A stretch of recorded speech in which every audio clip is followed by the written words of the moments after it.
오늘 우리에게 주시는 하나님의 말씀 이사야 9장 1절부터 7절까지 말씀입니다. 고통의 땅에 그늘이 거칠 것이다. 옛날에는 여호와께서 스불론 땅과 납들리 땅으로 하여금 부끄러움을 당하게 하셨다. 하지만 앞으로는 지중해로 나가는 길과 요단강 건너편 그리고 북쪽으로는 이스라엘 백성이 아닌 외국인이 살고 있는 갈릴리까지 이 모든 지역에 영광스럽게 하실 것이다. 어둠 속에 살던 백성이 큰 빛을 보고 짙은 그늘 땅에 살던 백성들에게 환한 빛이 비칠 것이다. 하나님, 주께서 그 민족을 크게 하시고 그 백성을 행복하게 하십니다. 추수할 때 사람들이 기뻐하듯이 그들이 주님 앞에서 즐거워합니다. 전쟁에서 빼앗은 물건을 나누는 백성만처럼 기뻐합니다. 주께서 미디안을 물리치던 때처럼 그들이 진 무거운 멍에 내려주시고 그들의 어깨에 짓누르던 무거운 막대기에 벗겨주시며 주의 백성을 치던 뭉덩이를 없애주실 것이다. 군인들이 요란스럽게 소리내며 신고 다녔던 군화와 피로 얼룩진 군복이 모두 땔감이 되어 불에 사라질 것이다.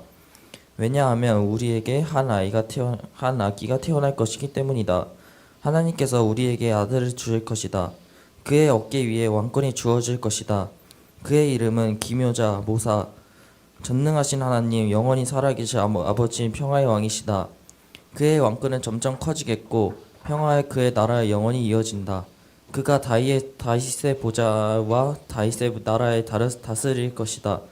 그가 정의와 공평으로 이제부터 영원토록 그 나라를 견고하게 세울 것이다. 만군의 여호와께서 이 일을 이루실 것이다. 왜냐하면 주께서 자기 백성을 뜨겁게 사랑하시기 때문입니다. 아멘. 이것으로 하나님의 말씀입니다. 아멘. 감사합니다.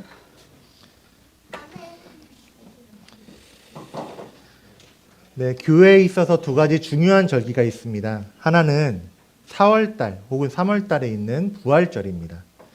하나님의 아들이신 예수님께서 단 하나의 목적, 죄인을 구원하시기 위한 목적을 가지고 죄를 대신 지시고 죽으셨기 때문에, 그리고 다시 사셨기 때문에 우리들은 사순절이라는 절기부터 시작해서 예수님이 예루살렘에 입성하신 종려주일, 그리고 예수님께서 잡히시고 고난당하셨던 고난주간과 성금요일을 이어서 예수님이 다시 살아나신 부활주일까지 굉장히 중요하게 여기고 특별하게 보냅니다.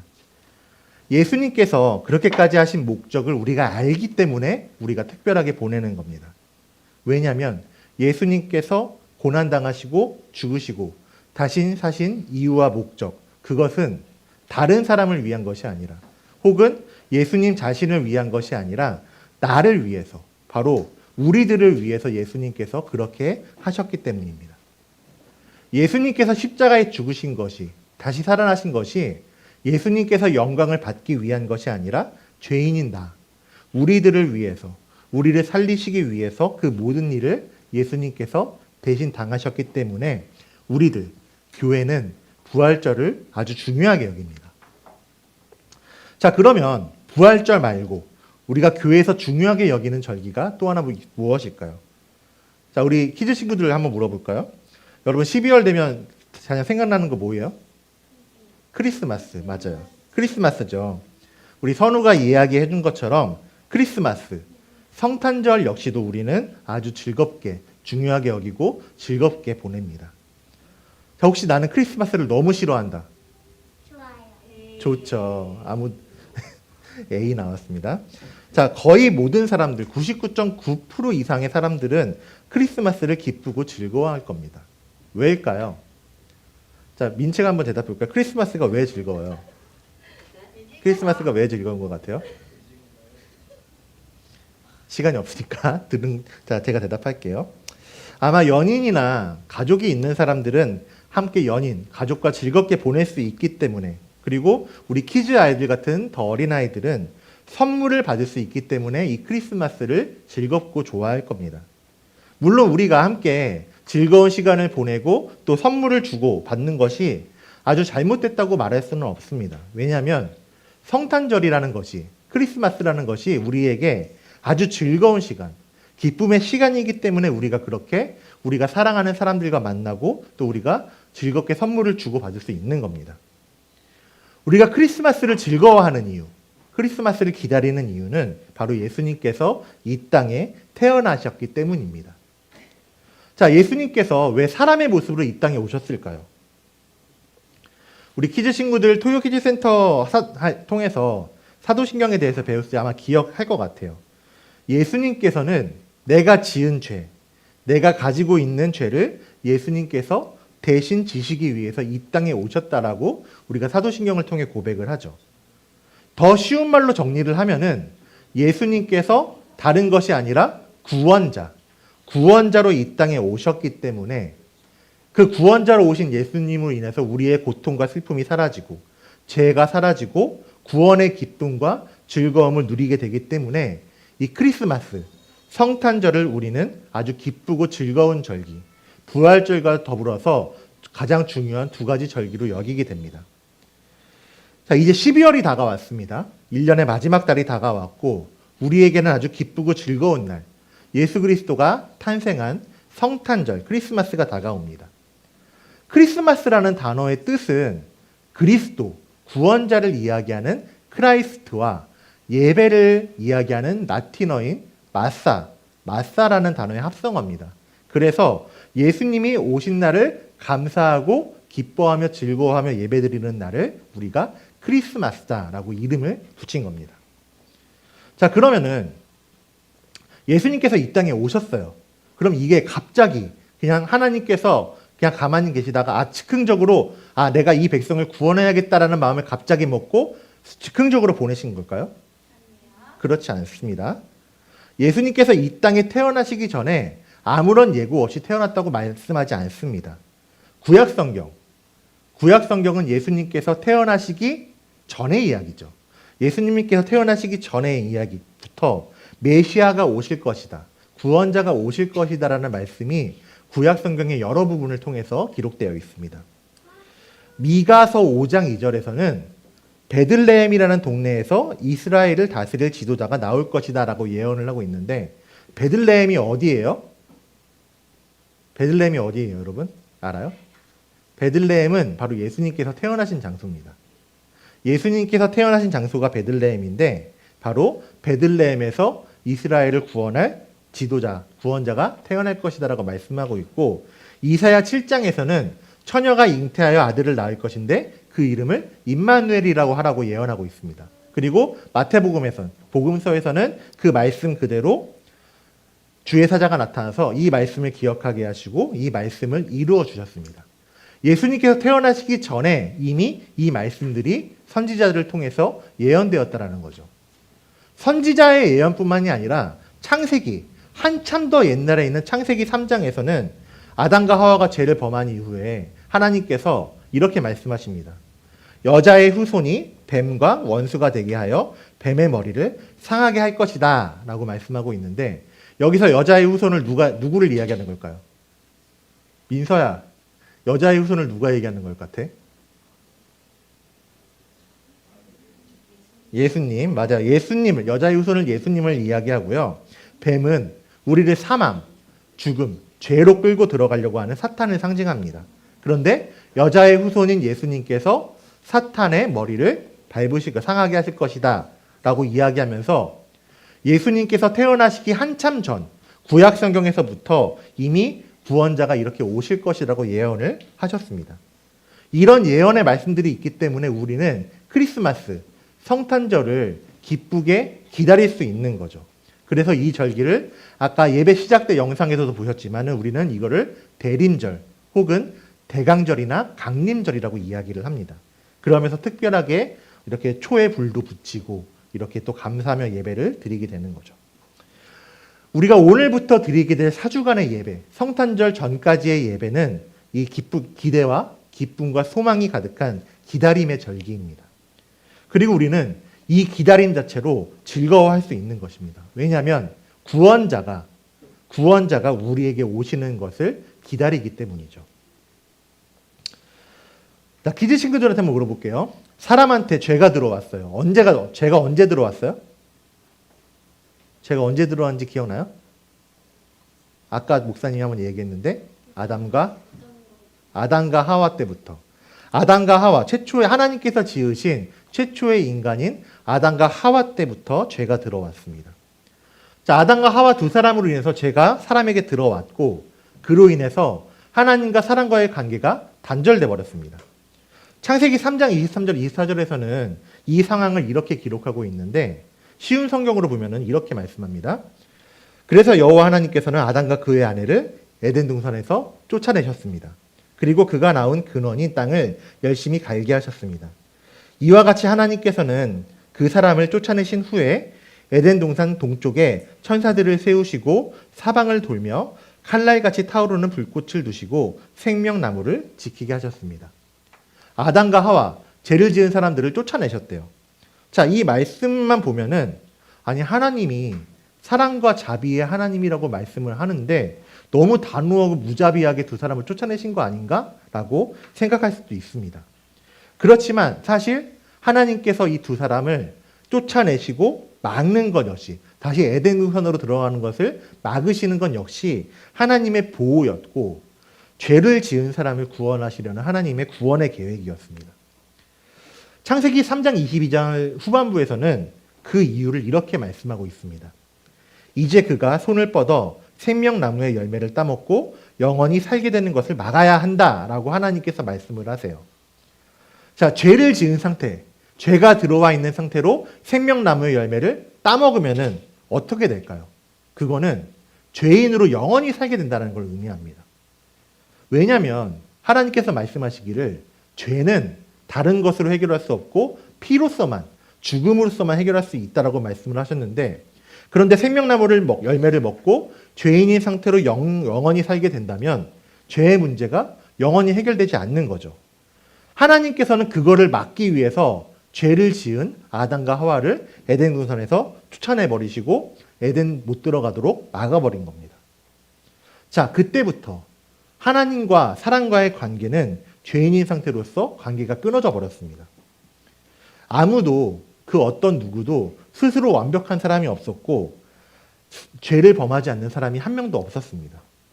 이런 삶, 하나님에게서 멀어져서 죄를 범하는 사람의 삶을 어둠 속에서 살아가는 것이다라고 성경은 이야기하고 있어요. 그렇게 죄인인 상태로 어둠 속에서 살아가는 사람들은 뭐가 잘못됐는지 전혀 모릅니다. 왜냐하면 빛을 모르기 때문이에요. 그냥 죄를 범하고 세상적인 기준에 따라 살아가면서도 죄 짓는 것을 죄인지도 모르고 살아갑니다. 자, 그렇지만 하나님께서는 그렇게 이런 사람들, 어둠 속에서 살아가는 사람들을 그냥 두시지 않았습니다. 우리 2절 말씀, 오늘 말씀 2절 말씀 한번 읽어볼까요? 함께 읽겠습니다. 시작. 어둠 속에 살던 백성이 큰 빛을 보고 짙은 그늘의 땅에 살던 백성에게 환한 빛이 비칠 것이다. 자, 우리 퀴즈 친구들한테 한번 물어볼게요. 자, 여기 촛불에 불이 붙어 있어요. 지금 불이 다 꺼졌다고 생각을 해볼게요. 그러면은 여기 촛불만 붙어 있는 여기만 밝을까요? 아니면은 이 촛불 주위에 목사님이 서 있는 데까지 밝아질까요? 어떨 것 같아요? 치유라 어떨 것 같아? 어떨 것 같아요? 모르겠어요. 자, 촛불이 붙어 있으면은 요 촛불이 있는 데만 밝아지지 않습니다. 제가 서 있는 자리까지, 어쩌면은 우리 선우나 서진이가 있는 자리까지 밝게 비춰질 거예요. 초가 이렇게 불을 비춰지면서 어두운 가운데 한 줄기의 빛이 비춰지게 되면은 비추는 데만 밝아지지 않고 그 주위까지 환하게 비추어 줍니다. 그래서 한 줄기의 빛이 비춰져서 그동안 볼 수 없던 것들을 발견하게 합니다. 하나님은 우리에게 이렇게 말씀하세요. 나에게서, 하나님에게서 끊어진 삶이 어두움이다 라고 말씀을 하십니다. 아담과 하와 이후에 하나님께서 먹지 말라고 한 나무의 열매를 맘대로 따먹은 불순종의 죄를 범한 이후에 모든 사람들이 그런 사람들이었습니다. 어둠 가운데 살던 사람들, 빛이 하나도 없던 사람들이었습니다. 자, 그러면 이 어두운 사람들 가운데 빛이 비추어졌다라고 성경은 이야기하고 있는데 그러면 어두움 가운데 비춰진 빛이 무엇일까요? 그것은 하나님의 오심을 이야기합니다. 죄로 인해서 가로막히고 끊어졌던 하나님의 관계가 다시 연결되었다라는 것을 이야기하고 있습니다. 아무것도 보이지 않고 희망도 없고 절망만 있던 죄만 가득했던 삶에 하나님이라는 빛이 우리에게 비춰지게 된다면 우리에게 절망은 사라지고 슬픔은 사라지고 말로 다할 수 없는 즐거움이 생기게 됩니다. 오늘 말씀 3절에서 이야기하죠. 하나님께서 그 백성을 행복하게 하시고 추수할 때처럼 전쟁에서 승리해서 전리품을 나눌 때처럼 기쁘게 하신다라고 고백을 합니다. 자, 왜 하나님이 우리에게 오시면 왜 하나님 때문에 기쁨이 생기고 즐거움이 생기는 걸까요? 왜냐하면 우리 삶 가운데 하나님께서 일하시기 때문입니다. 4절 말씀 한번 볼까요? 4절에서는 이렇게 이야기합니다. 주께서 미디안을 물리치던 때처럼 그들이 진 무거운 멍에를 내려주시고 멍에를 내려주신대요. 그 다음에 그들의 어깨를 짓누르던 무거운 막대기를 벗겨주십니다. 그리고 주의 백성을 치던 몽둥이를 없애주실 것이다. 무거운 멍에를 내려주시고 막대를 벗겨주시고 몽둥이를 없애주실 것이다 라고 이야기합니다. 어둠이 거할 때, 우리가 어두움 가운데만 있을 때에는 우리 가운데 고통, 슬픔, 괴로움 이런 것만 가득했습니다. 그리고 그 고통을 내 힘으로 이겨낼 수도 없었습니다. 그런데 그런 우리에게 하나님이라는 빛이 비추어짐으로써 어두움, 죄라는 어두움은 사라지고 즐거움이 생기게 하는 것입니다. 어두움이라는 것은 죄인인 나를 의미합니다. 하나님을 모르던 나, 죄인인 나를 의미합니다. 죄로 인해서 하나의 지혜도 없는 상태가 우리의 모습이었습니다. 그런데 그런 나에게 빛이 비추어진다? 구원자가 다른 사람을 위해서가 아니라 나를 위해서 오실 것이다 라는 말씀입니다. 그리고 구원자가 죄인인 나를 위해 오셔서 내가 가지고 있는 죄의 문제를 해결해 내시기 때문에 우리의 아픔과 고통과 슬픔, 죄로 인한 그런 고통은 기쁨으로 바뀌게 된다라고 하나님께서 말씀하시고 있는 겁니다. 6절에서는 우리에게 빛을 비추실 구원자에 대해서 말씀하고 있습니다. 이렇게 시작을 합니다. 우리에게 한 아기가 태어날 것이고 하나님께서 우리에게 아들을 주실 것이다. 한 아기가 태어날 때에 나라는 어두움에 빛이 비추게 된다라고 말씀합니다. 그리고 그 구원자를 이렇게 소개합니다. 자, 주보에 있는 혹은 이제 말씀을 보시면은 그의 이름은 기묘자, 모사 이렇게 이야기하고 있죠. 어려운 말입니다. 이게 무슨 뜻인가라고 물어본 친구도 있어요. 이 표현을 영어로서는 원더풀 카운셀러, 놀라운 조언자, 놀랍게 어떤 우리에게 지도해주는 사람이라고 이야기를 합니다.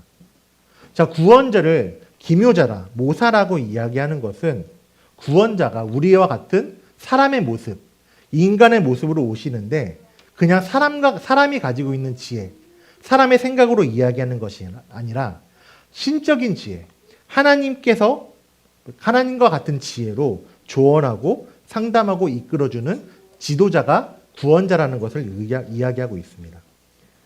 그리고 기묘한 모사같이 신적인 지혜를 가지고 이야기할 수 있는 것은 그 사람이 똑똑해서가 아니라 그 사람이 사람인데 특별나서가 아니라 그 구원자로 오실 분이 다름이 아니라 전능하신 하나님, 영원히 살아계신 아버지, 평화의 왕이시기 때문에 그분이 놀라운 조언자다라고 이야기를 하고 있는 겁니다.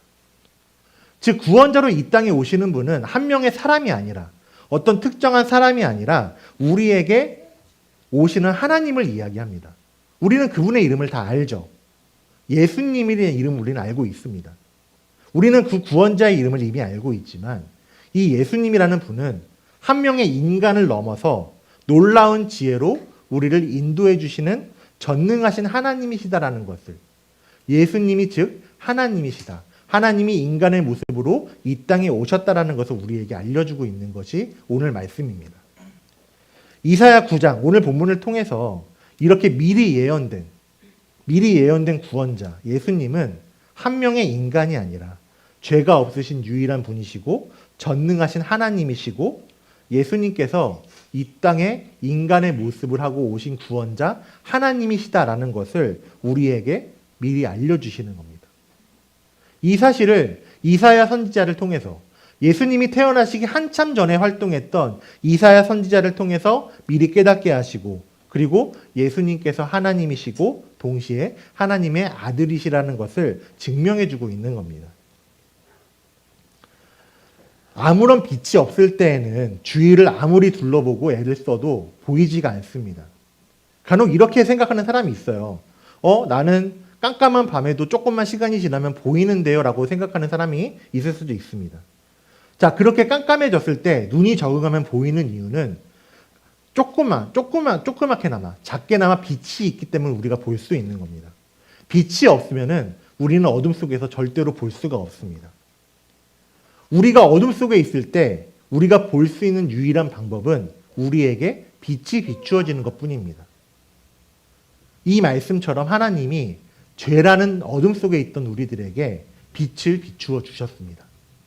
그래서 하나님께서 빛을 비추어 주셔서 그 주위를 밝게 하시고 우리가 구원에 대해서, 진리에 대해서 바라볼 수 있게 하셨습니다. 우리가 구원에 대해서 발견하고 진리에 대해서 발견할 수 있는 것은 내 능력으로, 내가 가진 돈으로, 내가 가진 지식으로 발견할 수 있는 것이 아니라 하나님께서 우리에게 오셔서 빛을 비추어 주셨기 때문에 우리가 볼 수 있다는 것을 우리가 기억해야 합니다. 하나님이 우리를 지켜주시고 바라보시고 우리에게 빛을 비춰주시기 때문에 어둠 속에 있던 우리들도 하나님을 볼 수가 있게 됐습니다. 우리는 나의 구원자, 기묘하신 보사, 놀라운 지도자이시고 전능하신 하나님이신 예수님을 바라보면서 그 빛 가운데 거하는 삶을 살아가야 합니다. 하나님께서는 우리들이 그냥 죄 가운데 그냥 죽어가도록, 어둠 속에서 살아가도록 그냥 내버려 두지 않으셨습니다. 그래서 하나님께서 우리와 함께 하시고 어두운 우리에게 밝은 빛을 비춰주시고 우리가 주님을 바라볼 수 있게 해주셨습니다. 그리고 하나님께서는 우리에게 빛으로 오신 그 하나님을 바라보면서 주님을 바라보게 하심으로써 빛으로 나와라, 어둠에 있지 말고 빛으로 나오라라고 말씀을 하십니다. 우리가 이 하나님의 약속, 빛으로 오실 하나님을 기다리는 그 하나님을 신뢰하며 기다리는 절기가 바로 이 대린절기입니다. 이제 우리가 말씀을 정리하겠습니다. 우리 키즈 어린이들, 틴즈 학생들, 우리 성도님들, 우리 모두가 이 시간이, 크리스마스를 기다리는 이 시간이 그냥 선물을 주고받기 때문에 기쁜 것이 아니라, 우리가 사랑하는 사람과 같이 보내기 때문에 즐거운 것이 아니라 우리에게 빛을 비춰주시는 하나님이 계시기에 진정으로 즐거움을 느끼는 시간이 되시기를 축복하고 소망합니다. 우리가 이제 찬양으로 고백하고 선포하고 기도하겠지만은 하나님께서 빛을 비추어 주심으로 어두움에 밝은 빛을 비춰 주시고 우리의 작은 소리에도 응답하셔서 우리를 구원해 내시는 그 주님을 발견하게 하십니다. 그 하나님을 발견하고 우리 하나님을 찬양하는 이 크리스마스가 되시기를, 이 크리스마스를 기다리시기를 축복하고 소망합니다. 그래서 이 땅에 오신 우리 하나님, 우리를 살리기 위해서, 우리를 어둠에서 건져내시기 위해서 오신 예수님을 나의 구원자로 고백하고 찬양하고 그리고 전하며 나아가는 우리 예수소망교회, 예수키즈, 예수틴즈, 우리 모든 성도님들과 어린이들, 학생들이 되시기를 주님의 이름으로 축원드립니다. 함께 찬양하며 기도하겠습니다. 우리 주만 바라볼지라는 찬양하면서 함께 고백하겠습니다. 어두움에 밝은 빛을 비춰주시고 인도하신다 말씀하십니다. 하나님께 나아가며 그 빛을 바라보길 소망합니다.